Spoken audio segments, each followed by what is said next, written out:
મારી પૌત્રીનો જન્મદિવસ પૂરો થવાની સાથે જ મારી વહુ મારા દીકરાને બોલી કે તમારી માને જે કચરામાંથી ઉપાડી લાવ્યા છો એને ત્યાં જ પાછી ફેંકી આવો. એના અહીં રહેવાથી મારી દીકરી પર ખરાબ અસર પડે છે અને આપણો ઘર ખર્ચો પણ વધારે આવે છે. દીકરો મારી સાથે પોતાની પત્નીને ગામડે લઈને પહોંચ્યો અને તેને ત્યાં કંઈક એવું બતાવ્યું કે વહુના મોઢા પર લકવો મારી ગયો.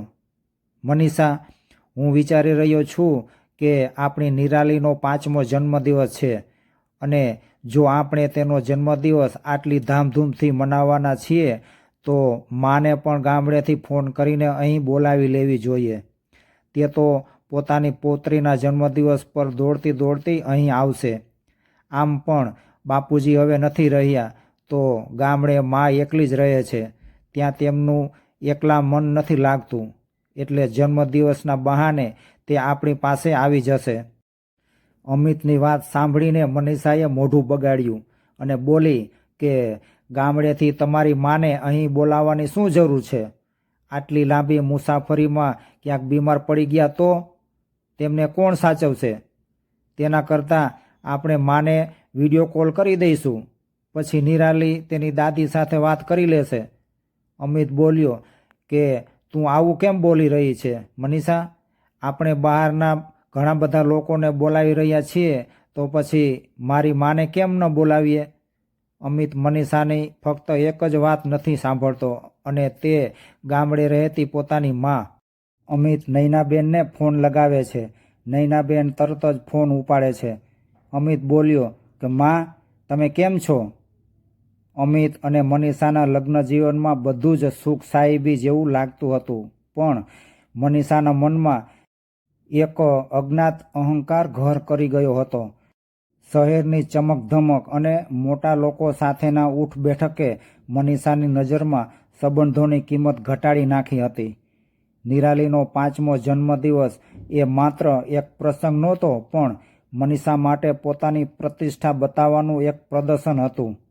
જ્યારે અમિતે ગામડે એકલા રહેતા નૈનાબેનને બોલાવવાની વાત કરી ત્યારે મનીષાને એવું લાગ્યું કે જાણે તેની સજાવેલી દુનિયામાં કોઈ કદરૂપો ડાઘ લાગવાનો છે. તેણે અમિતને રોકવા માટે ઘણા બહાના કાઢ્યા. માં બીમાર પડી જશે, મુસાફરીની તકલીફ પડશે, પણ અમિત પોતાની માતા પ્રત્યેની ફરજ માટે મક્કમ હતો. નૈનાબેન જ્યારે શહેરમાં આવ્યા ત્યારે મનીષાએ તેમનું સ્વાગત હૃદયથી નહીં પણ માત્ર લોકલાજે કર્યું. નૈનાબેને તો પોતાની પૌત્રી માટે આખા વર્ષની બચત કરીને સોનાની એક નાની ચેન અને ગામડાના શુદ્ધ ઘીના લાડુ બનાવ્યા હતા. પણ મનીષાએ એ સામાન એક બાજુએ ફેંકી દીધો. જન્મદિવસની પાર્ટીમાં મનીષાના હાઈ પ્રોફાઇલ મિત્રો આવ્યા હતા. નૈનાબેન સાદી સુતરાઉ સાડીમાં અને હાથમાં માળા લઈને એક બાજુ બેઠા હતા. મનીષાએ કોઈને પણ એવું ન જણાવ્યું કે આ તેની સાસુ છે. તેણે તો બસ એમ જ કહીને વાત ટાળી દીધી કે આ ગામડેથી આવેલા એક દૂરના સંબંધી છે. પાર્ટીમાં જ્યારે નિરાલી કેક કાપતી હતી ત્યારે નૈનાબેન હર્ષના આંસુ સાથે તેને આશીર્વાદ આપવા નજીક ગયા, પણ મનીષાએ તેમને કોણી મારીને પાછળ ધકેલી દીધા. આ બધું અમિત જોઈ રહ્યો હતો, પણ તે સમયે તે શાંત રહ્યો. રાત્રે મહેમાનોના ગયા પછી મનીષાનો અસલી ચહેરો ખીલ્યો. તેણે અમિતને ધમકાવતા કહ્યું કે તમારી માને જે કચરામાંથી ઉઠાવી લાવ્યા છો એને ત્યાં જ પાછી ફેંકી આવો. એના અહીં રહેવાથી મારી દીકરી પર ખરાબ અસર પડે છે. તે પણ આ ગામણિયણ જેવી જડ બની જશે. અને તમને ખબર છે આ મહિનાનું આપણું લાઇટ બિલ અને ઘરનું બજેટ કેટલું વધી ગયું છે? મારે આ વધારાનો બોજ નથી ઉઠાવવો.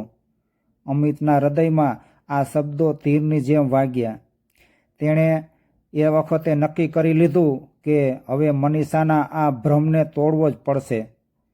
મિત્રો, મનીષાને એ ખબર નહોતી કે જે સાસુને તે કચરો કહી રહી છે તે જ સાસુએ તેના માટે કંઈક એવું છુપાવીને રાખ્યું હતું કે જે જાણીને આખા શહેરના લોકો દંગ રહી જવાના હતા.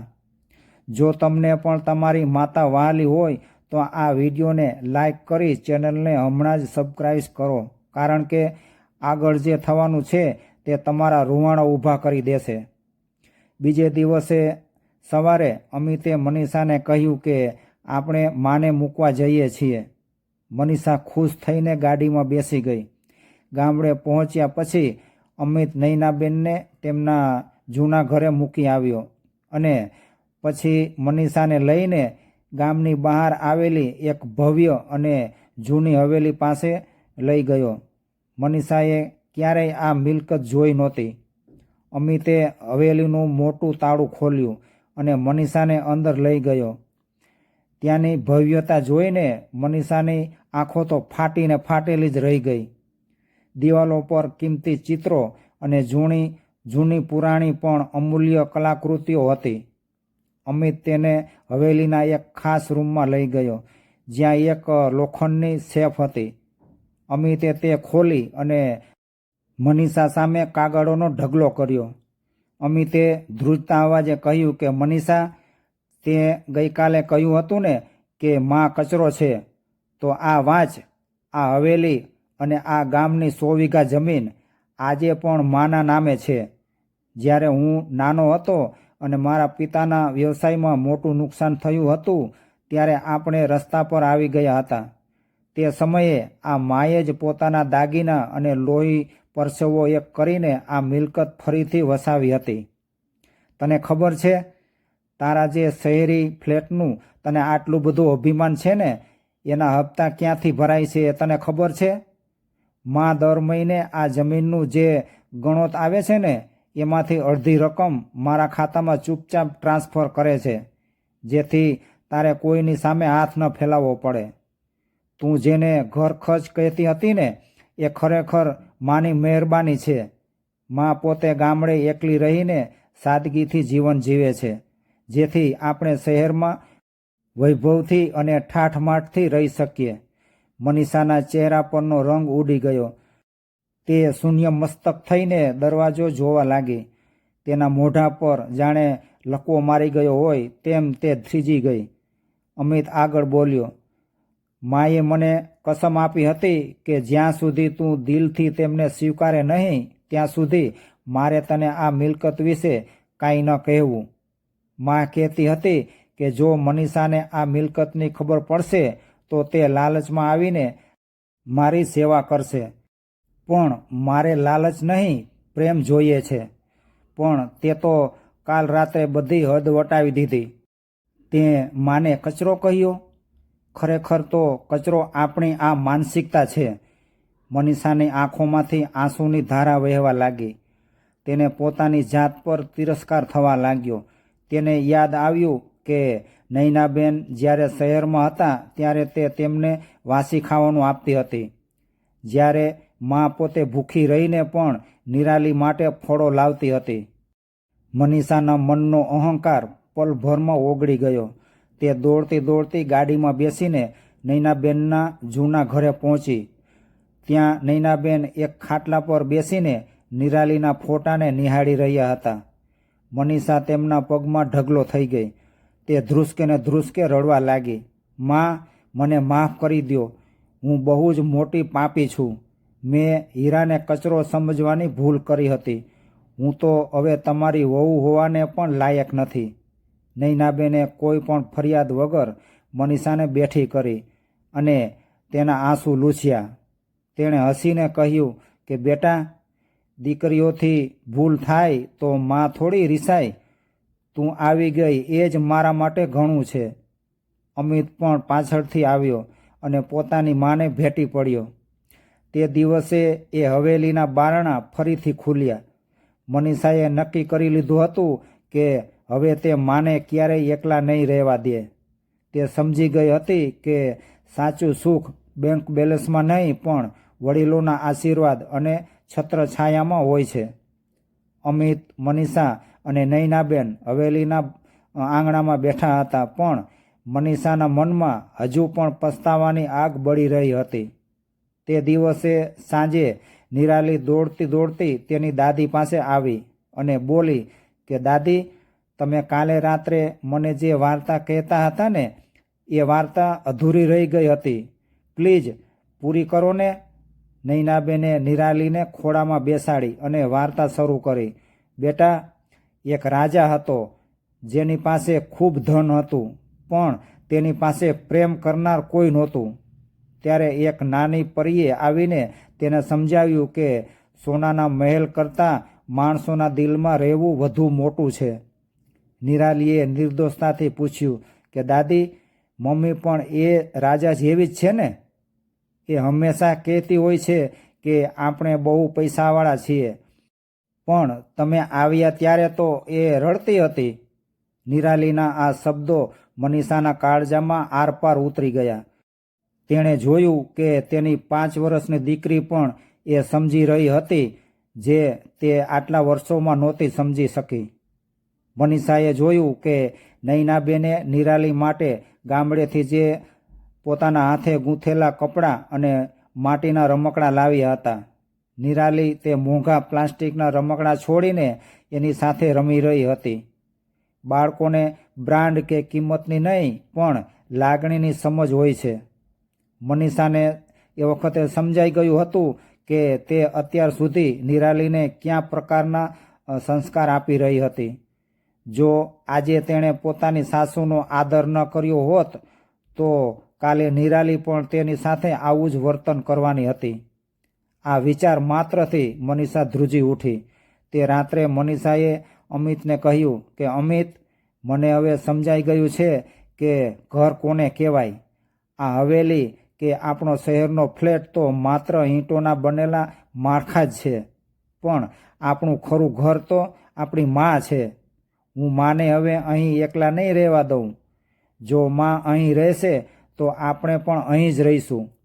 અમિતની આંખોમાં ચમક આવી ગઈ. નૈનાબેન પાસે જઈને મનીષાએ કહ્યું કે મા, મને માફ કરી દો. હવેથી તમે અમારી સાથે જ રહેશો. તમારા વગર નિરાલીનું બાળપણ અને અમારું જીવન બંને અધૂરું છે.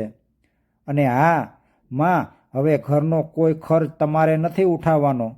તમારી છત્ર છાયા જ અમારા માટે સૌથી મોટું ધન છે.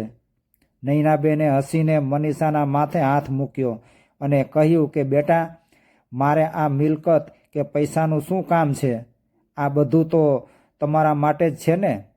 હું તો બસ એટલું જ ઈચ્છતી હતી કે તને આ પરિવારની ગરિમા સમજાય. તે તારી ભૂલ સ્વીકારી લીધી એ જ મારા માટે સૌથી મોટી ભેટ છે. અમિતે હવેલીની ચાવીઓ મનીષાના હાથમાં આપી અને કહ્યું કે આજથી આ હવેલીની ચાવી તને આપું છું. એને સાચવજે મનીષા. આ માત્ર ચાવી નથી, પણ આપણા વડીલોનો વિશ્વાસ છે. જે ઘરની વહુ પોતાની સાસુને મા સમજે છે એ ઘર જ સાચું સ્વર્ગ છે. તે દિવસથી આખું કુટુંબ હળીમળીને રહેવા લાગ્યું. મનીષા હવે બદલાઈ ગઈ હતી. તે દર રવિવારે નૈનાબેન સાથે બેસીને જૂની વાતો સાંભળતી અને ઘરના દરેક નિર્ણયમાં તેમની સલાહ લેતી. નિરાલી પણ તેની દાદીના ખોળામાં સંસ્કારોનું સિંચન પામી રહી હતી. જે ઘરમાં વડીલોનું અપમાન થતું હતું, ત્યાં હવે આદર અને પ્રેમની સુગંધ પ્રસરી રહી હતી. મનીષાએ હવે શીખી લીધું હતું કે જે કચરાની તે વાત કરતી હતી તે ખરેખર કચરો નહીં, પણ પારસમણી હતી, જેણે તેના પથ્થર જેવા હૃદયને સોનામાં બદલી નાખ્યું હતું. અંતે પ્રેમ અને સંસ્કારોનો વિજય થયો અને નૈનાબેનની મમતાએ ઉખેડેલા પરિવારને ફરી એકવાર ગૂંથી લીધો. દોસ્તો, આ વાર્તા પરથી આપણને શીખ મળે છે કે ઘરની વડીલ એ ઘરની ધૂળ નહીં, પણ ઘરનો પાયો હોય છે. જો તમને આ વાર્તા ગમી હોય તો તમારા મિત્રો અને પરિવાર સાથે શેર કરજો. તમારી માતા માટે એક સુંદર કોમેન્ટ જરૂર લખજો અને આવી જ હૃદયસ્પર્શી વાર્તાઓ જોવા માટે અમારી ચેનલને સબસ્ક્રાઇબ કરવાનું ભૂલતા નહીં. આભાર. જય દ્વારકાધીશ.